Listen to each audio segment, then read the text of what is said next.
welcome to these special editions of the Helplink Show. We are bringing them to you during the crisis so you can get a little bit more information and insights into how you can take care of your mental health and the mental health of those around you. So do apologise for the sound quality of these small podcasts that are going out. Unfortunately, they're being done online or from the studio that is now my house.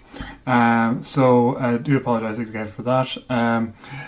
Please note also, I mentioned a couple of times throughout the podcasts about our low-cost counselling supports services still being open. We, since the time of recording, we have also developed a national and international community response to the COVID-19 crisis. What we are doing is providing free counselling online to those people who have been laid off because of the crisis, to people who have addictions, gambling, alcohol and or drugs, to people that are returning home to Ireland, so I suppose especially for the healthcare workers that are returning to help in the fight. We thank them very much for that. And our Irish Abroad free counselling service is still operating 7 days a week globally. So yeah, that's a few different things that we're doing there. We would very much appreciate it if you could donate to our COVID-19 response, where we provide all these free counselling services. You can go to our website and click on the donate button there, or you can go to Facebook, where we have a Facebook fundraiser going on. Very much appreciate anything that you can provide, small or big, to help us keep going with this initiative. So thank you once again for listening, and remember, please keep your head.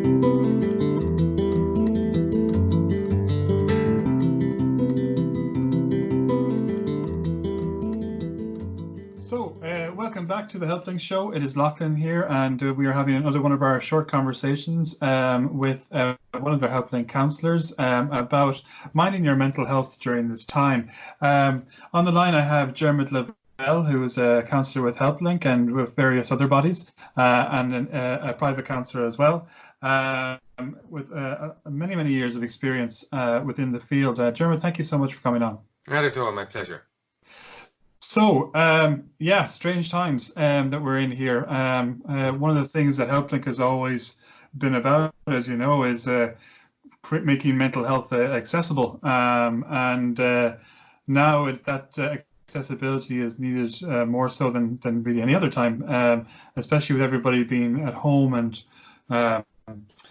close together, which is nice. But as with Christmas, it's nice for a couple of days. But for when it gets into the weeks, and possibly once, I think we need a lot more skills to keep our families together and to keep our friendships together and that kind of thing. What is your experience so far? Well, I suppose, you make a good point there about Christmas. We all gather together in the house, and we have to be, get into the Christmas spirit. But it's quite a lot of times we end up with the odd family fight, and I suppose that's normal in that, looking at the human being, we're meant to be a part of a group, but as I suppose 20,000 years ago, our group would have been 116 strong, and we had plenty of people to hang out with, so we wouldn't get tired of each other. Now, space as well. Nuclear family, everybody's in one house. And not only that, but I suppose that quite a lot of us people now are not working. So as we kind of said before, and then we have the virus outside outside the door, or inside the door in some cases. So nothing to do and everything to worry about, I suppose, would be the fear, and that's not very good for human beings. So no. I suppose in one sense, Lachlan, we have to accept. A good thing to do is accept what's happening and say, okay, we're at home with the family, and accept also that there'll be frictions and tensions there, and that's normal, and how you manage them is very important, and not to try and stop them or try to avoid them completely, but how to manage them so that they don't get out of hand. And maybe that could be, getting planning out time. So I suppose the great thing about work, when we're at work, is work starts at 9 and it plans our day. And throughout work as well, most of us would it's like coming into the office. I'd meet you and Greg and the rest of them, and you have a bit of a crack and a bit of chat. Yeah. And that a lot of people are going to miss the actual people that they see in work. Their Right. social interaction outside the family is going to be missing. And so that's a big thing to manage or juggle. Yeah, and then the other kind of thing is if we don't have anything to do. Human beings, for all of our existence, we've never had nothing to do. We were always busy at something. Right. Until now, when we have, a lot of technology taking up the stuff that we would normally do. We now have a lot of free time, and human beings don't do very well doing nothing. So you can see that from people that don't plan their retirement properly, or that get laid off from work in general. That kind of stuff. And even people who retire from work, with their pockets full of money and say, "That's great, now I don't have to work again." Within a very short space of time, if they don't get a purpose and something to do, they go down. But that's just human being. We're built to actualize. So. Yeah. One of the things is good is to put up a kind of a whiteboard or on the wall or a poster and just write in a schedule for everybody. Obviously if they have kids that are going to school, put in a little bit of school work for half an hour, 20 minutes, and then a little bit of play and a little bit more school work. Show in a couple of things like having the kids do a bit of housework and creativity, that kind of stuff. And so a schedule allows you to plan the time and allows you to be engaged. So you're not kind of walking around, not have anything to do. And also, I suppose what's important is, yourself, I know I certainly feel it, to have the time that you start at 9 o'clock, that right. Your day, especially the weekdays, reflect the kind of work days. Because if I say, well, I'll do this and I'll read that book and I'll, work with this, and I don't put down a time, sure, I could end up doing that at 11 or 12 in the morning and have 3 hours wandering around, doing half housework and half not. So I think the important. So routine and planning is very important. Yeah. Reflect what you would do at work, and also then, if you do that and we put in things to do, then your weekend feels like a weekend. Right. That you do take Sunday off and things like that. So you replicate as far as possible the school day and the work day. Obviously, you'd be doing less and maybe more and hopefully more creative things. Just everybody can look around in most houses and they'll see a guitar in the corner or buried or tin whistle somewhere, or harmonica. Or harmonica. The thing I was going to do before I started working, but. So it's a good time to learn different skills, to get the kids involved in different skills, and to, and catch up with things. But a routine with a timed routine from 9 to 9:30, I do my writing or reading, or the kids do their homework, and get them involved with get everybody involved with the housework, and everybody involved with the learning, creating, all that kind of stuff, and you can. And that'll take a couple of weeks maybe of adjusting the time well to suit everybody. It's not regimented either. That you have to be careful of writing a thing that looks like a machine. Right. We everybody gets up at 9.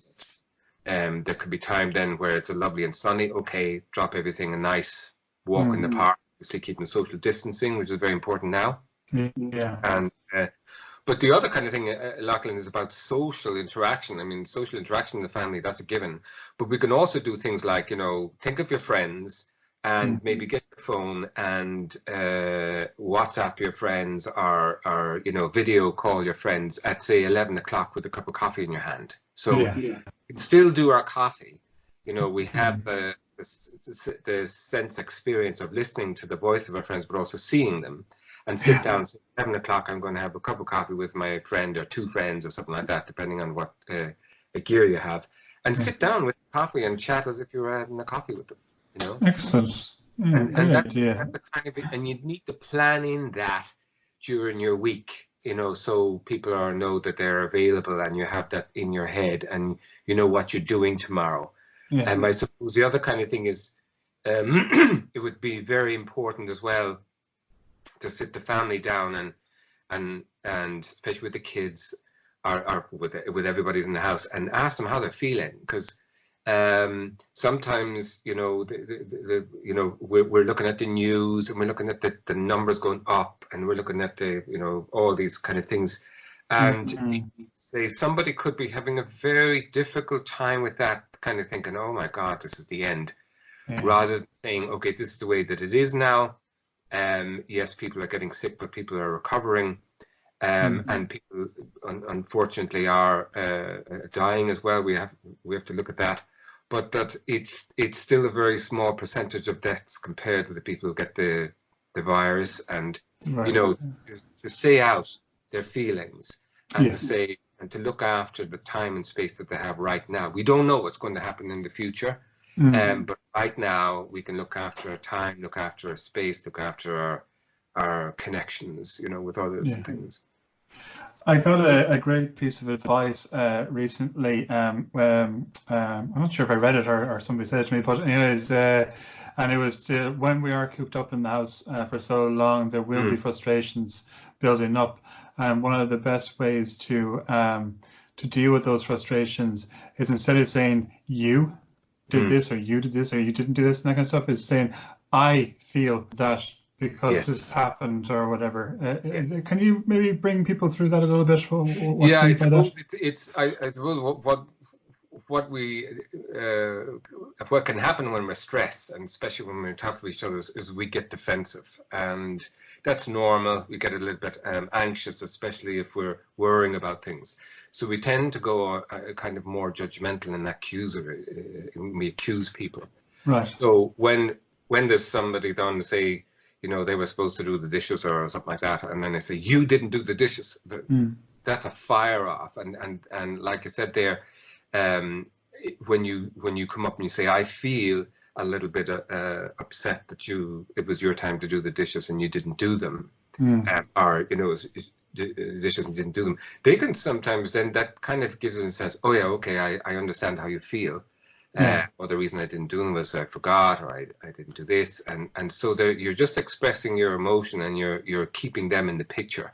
I suppose, and an awful like that. It's a good point, you know, about when you're living together, is that you when you're speaking to the families, is what can we do and what can we do to support each other and things like that. So very inclusive language is, I suppose, the best thing. And if you're not putting somebody down because of their behavior, because then they'll come back and put you down because of their behavior, and then bang, the whole thing goes up. Yeah, it just goes up and up and up. Exactly. Like, so it's trying to make sure, trying to your best to keep those spiraling arguments down as much as possible. Yes. Another thing that was said to me recently was to each have some alone time as well in the house. Very important. Yeah. As in to, yes, I'm just going to go down to my bedroom now for half an hour or something like that. If you don't mind, I'm just going to go down there for myself. And it's letting, not letting people, I'm not using the right words there now, but acknowledging that people need that space. Because some people maybe don't need it as much as others, but I think we have to realize, like when you're working within these kind of dynamics, family dynamics, that everybody is so different. We all have different needs. And if somebody expresses that, that's something that you need to work with. Yeah, and I think it's very true, Lachlan, and especially, you know, not only getting your downtime, which is very important, especially if the family comes in on top of you, and but also by expressing your needs. When you're saying, you know, I need a little bit of time on my own now just to chill, you're also giving them permission to express their needs. So they might be able to say things that they were maybe reticent about saying, just in case it might cause a problem. Yeah. Or it may get them just to kind of go inside and reflect, wow, he's taking his needs or she's taking her needs. Well, how can I take my needs, you know? Yeah. And so it's very, very good that people express that. You know, it can be a very, very a challenging time, But if we keep encouraging each other, then communicating. it'll be a very, very good time, Yeah, and communication, as you said there as well. Yeah, it's key to surviving this crisis in a lot of ways. Yeah. Are there? I've been speaking to, as you know, a couple of the other counsellors, and some of them have been talking about breathing techniques, and some of them have been talking about being mindful. Are there other things that you could maybe direct people towards, either online or maybe they can read it somewhere? I don't know, but to manage their mental health. Yeah, I suppose one of the things that breathing techniques and things like that are very good because they are able to manage emotions. But one of the things I suppose that is a very powerful intervention for negative emotions or feelings is, and we all have one, and that's a body. And if we take our bodies out to do walks and exercises and things like that, obviously keeping social distancing, but that will release an awful lot of very good chemicals into the system, oxytocin and dopamine and all these kind of things, and it's really a very good process of maintaining mood, so with the family, every so often, if it's a sunny day, go out to nature, someplace where there's not too many people, and walk, or what we do here in the home is sometimes we just open the windows and we do circuit training, just with the kids, a bit of a laugh, but what it does is we're having a laugh together, and that's nice. And because we're having a laugh together, then it's easier then later on that we can all settle into what we need to do. And so I would kind of say, really, if for people, if they're isolated at home, is put in an exercise, something to do with exercise or movement or dancing, and with the wee dance thing. Yeah, there's also there's a lot of yoga and other kind of dance, YouTube and things like that. YouTube, so that'd be something good to stick into, that when you're doing your plan, your routine. You should say we do yoga once a week or twice a week, because you will have a lot of people who are stuck in apartments and apartment blocks now as well. That won't be as lucky as a lot of us in the west of Ireland here with our green spaces. More space, But like you said there, it's very important for them to open their window, breathe in the air. Maybe if they have a balcony or a staircase outside, go out and sit outside your door, and hopefully one of your neighbours will be 2 meters away or so, and they can come out with their chair and that kind of thing. I saw a great piece in Dublin, in an apartment block in Dublin. I can't remember exactly where now, but they were doing apartment block bingo. Somebody had a speaker. Yes, I saw that. That was brilliant. So I mean, look, we're as a species, we're very creative, and we are very compassionate. There's a lot of bad news out there and that kind of stuff, but at the end of the day, humans want to get on together, and a lot of these community efforts are just brilliant to see happening. So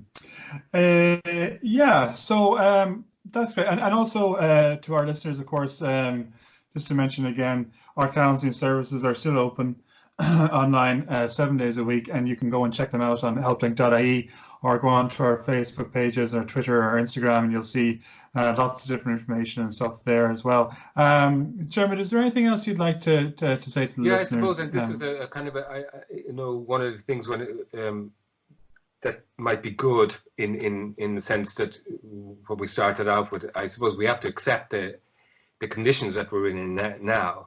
But also what's a very good thing to do around the family would be a small little bit of gratitude, in that, you can write down what you're grateful for, Right. And it's very, very good. Actually, they've done recent studies have shown that it boosts the immune system, which mightn't be a bad idea around now. And gratitude it doesn't have to be grateful for the big things. It can be the small things, the fact that gratitude could be, I like to have my cup of coffee in the morning. It can be gratitude, or, I'm here, I'm safe. Once we have enough food and roof over our heads and things like that, we have the basics done, and we've, social connection, whether that's through a machine or, or not. We have most things then. And to be grateful for the basic things, to look up at night and see a roof or a ceiling, that's good, Yeah. And what that does is it kind of brings us more into the now, and it stops this constant worry about the future. Just be grateful now. And if you keep writing down several things, 3 or 4 things that you're grateful about every day, it actually puts the brain into a gratitude habit after a month or two, and it's very powerful, very powerful. Yeah, very, very well. Sounds like it, definitely. And also, of course, writing down your feelings anyway is always very, very helpful. Journaling, nice. Journaling, exactly. Dermot, thank you so much. We really appreciate all that, and I'm sure we'll be talking to you again soon.